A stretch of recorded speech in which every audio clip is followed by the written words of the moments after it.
صباح الخير والسعادة لقلوبكم أحلى متابعين في الدنيا. متابعيني أنا في المطبخ مع سنة.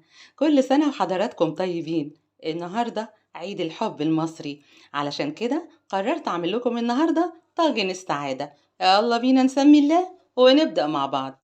أول حاجة هنعملها مع بعض هندهن الطاجن بتاعنا بالزيت النباتي. بعد كده هننزل بمعلقتين كبار من الدقيق بتاعنا متعدد الأغراض وطبعا نخلينه. معلقة من الكاكاو الخام، معلقة من السكر، نص معلقة من البيكنج باودر، ورشة بسيطة من الملح.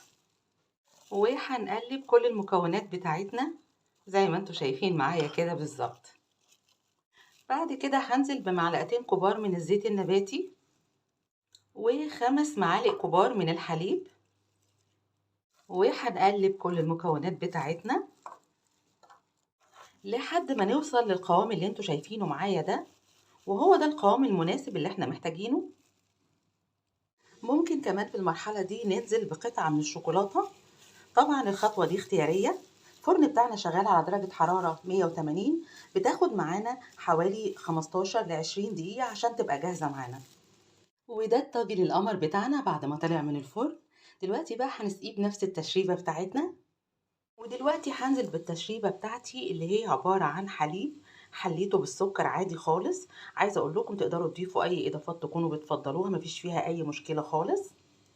يعني تقدروا تضيفوا للحليب بتاعنا كاكاو، ممكن كمان قهوة سريعة الذوبان، حسب ما انتوا بتفضلوا النكهات تبقى عاملة ازاي. اول طاجن معانا غطيته بصوص الشوكولاتة اللي احنا عملناه مع بعض.